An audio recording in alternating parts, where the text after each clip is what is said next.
Hello and welcome to study brains. तो आज के वीडियो में हम बात करेंगे मेट्रोलॉजिकल स्टेशन सब जम्मू एंड कश्मीर। तो इससे पहले हमने कोपेनस कोड देखा था। जम्मू का जो कोड है वो है CA या CWA या CFA। कश्मीर का जो कोपेनस क्लासिफिकेशन का कोड है वो है DFB और लद्दाख का है DWD RBWK। आज हम इनको थोड़ा सा देखेंगे कि किस तरह से ये BWK क्या होता है, DFB क्या होता है, CAW क्या होता है। देखिए, in the Köppen scheme of climate types, the Ladakh division has been shown as DWD। तो लद्दाख क्या है? DWD। इसका मतलब होता है extreme cold and dry winter and short cool summer. यानी कोल्ड बहुत ज्यादा सर्दी होती है लेकिन ड्राई विंटर होता है एंड शॉर्ट कूल समर होता है। And Kashmir division as DFB। तो कोपेनस क्लासिफिकेशन ऑफ कोड में कश्मीर डिवीजन DFB में पड़ता है। तो DFB का मतलब क्या होता है? Humid continental with severe and moist winter and short summers. Summers क्या होते हैं? शॉर्ट होते हैं। ह्यूमिड कॉन्टिनेंटल होता है यानी बारिशें भी पड़ती है लेकिन कॉन्टिनेंटल क्लाइमेट भी है क्योंकि समंदर से बहुत ज्यादा दूर है। Severe and moist winters, winter जो है वो बहुत ज्यादा सख्त है। ओके और मॉइस्ट मतलब कि उसमें बारिशें और बर्फ होती है। And Jammu as CA। तो जम्मू किस में पड़ता है? CA में। यानी कोपेनस क्लासिफिकेशन कोड जो है वो जम्मू का है CA। लेस मोस्ट विंटर, इसमें क्या है? विंटर कम है। Long hot summers. ओके, तो कश्मीर और लद्दाख में क्या है? कश्मीर में शॉर्ट समर्स है, लद्दाख में भी शॉर्ट समर्स है और लेकिन जम्मू में क्या है? लॉन्ग और हॉट समर्स होते हैं। Followed by moderately heavy rains in the month of July, अगस्त और सितंबर में बारिशें भी होती है। ये था थोड़ा कोपेनस क्लासिफिकेशन का जो कोड है उसका थोड़ा सा और हिस्सा। तो आज हम पढ़ेंगे अब मेट्रोलॉजिकल स्टेशन सब जम्मू एंड कश्मीर। देखिए, क्वेश्चन पूछा जा सकता है, इंपॉर्टेंट टॉपिक है क्योंकि वेदर और क्लाइमेट की बात कर रहे हैं तो उसके रिलेटेड ये टॉपिक है।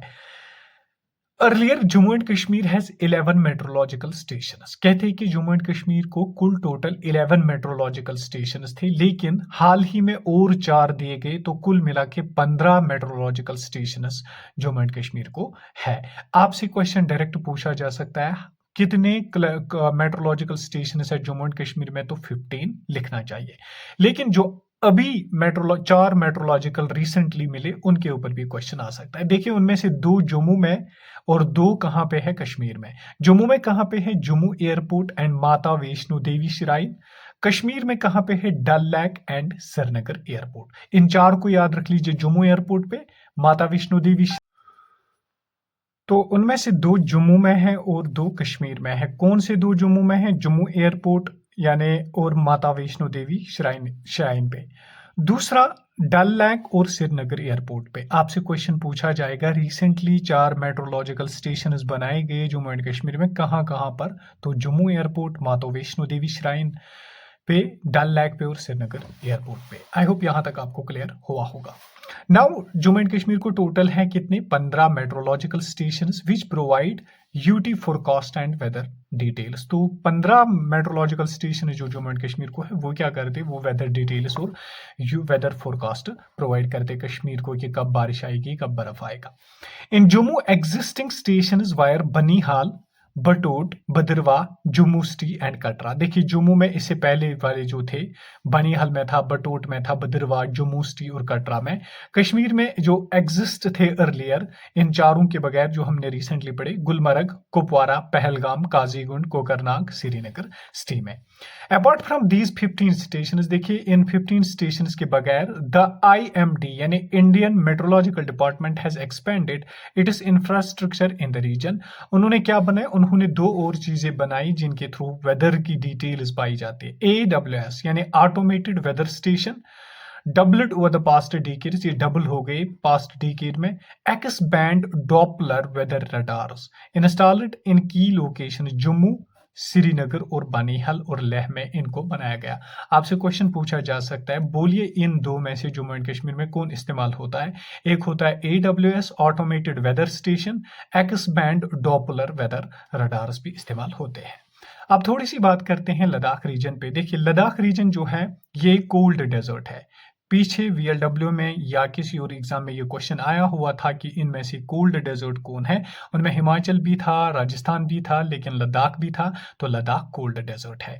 रिसीव्स लेस रेनफॉल, रेनफॉल क्या होता है, लद्दाख में बहुत कम रेनफॉल होता है। क्यों होता है मैं आगे आपको समझाऊं।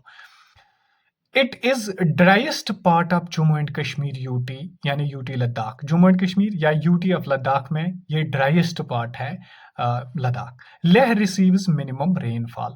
आपके लिए क्वेश्चन है यहाँ पे, जम्मू एंड कश्मीर में सबसे ज्यादा रेनफॉल किस डिस्ट्रिक्ट में, क्या रियासी में, राजौरी में, पुंछ में या किश्तवाड़ में होता है। तो लेस कहाँ पे होता है, लेह में 10 सेंटीमीटर, और 132 सेंटीमीटर जहाँ पे मैक्सिमम होता है वो कहाँ पे है, वो आप कमेंट में जरूर लिख ले किस डिस्ट्रिक्ट में।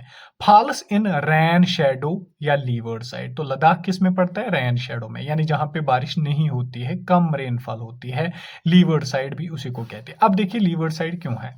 देखिए जब यहां पर हम बात करते हैं तो ये जम्मू प्लेन्स है, यहां तक मिसाल के तौर पे ये जम्मू प्लेन्स है, तो मॉनसून आता है तो मॉनसून यहाँ पे बारिशें करवाता है, या वेस्टर्न डिस्टर्बेंस वगैरह आती है तो यहाँ पे बारिशें करवाती है। और अब यहाँ पर आते हैं, यहाँ पर इस वाली साइड में कश्मीर है, मतलब ये मिडल हिमालयस है और ये ग्रेट हिमालयस है यहाँ पे, तो इनके दरमियान कौन है, कश्मीर वैली। तो कश्मीर वैली में भी ये थोड़ा सा बारिश करवाते हैं। कौन सी, वेस्टर्न डिस्टर्बेंस आती है या मॉनसून विंड से भी थोड़ा सा होता है, तो इसको हम, जहां पे बारिश पड़ती है इसको हम विंडवर्ड साइड कहते हैं। क्या कहते हैं, विंडवर्ड। तो इसका मतलब है जम्मू और कश्मीर जो है विंडवर्ड साइड में पड़ते हैं। लेकिन लद्दाख क्या आता है, लद्दाख ग्रेटर हिमालयस के पीछे है, ये ग्रेटर हिमालयस है तो लद्दाख इनके पीछे है, तो मॉनसून यहाँ पे नहीं पहुंचते, ना ही वेस्टर्न डिस्टर्बेंस यहाँ पे कुछ असर करती है ज्यादा, तो इसलिए यहाँ पे बारिश नहीं होती है, यानी प्रेसिपिटेशन नहीं होती है। इसलिए इसको हम कहेंगे रैन शेडो या लीवर्ड साइड। आई होप आपको क्लियर हुआ होगा। तो आज के वीडियो में इतना ही रखते हैं, आगे चलते हैं। अब हम रिवर्स को स्टार्ट करेंगे, मुझे लगता है, या अगर कुछ और इम्पोर्टेंट होगा क्लाइमेट में तो वो भी मैं करवाऊंगा। इसके बाद हम आगे चलेंगे। Thank you so much, stay happy and stay blessed.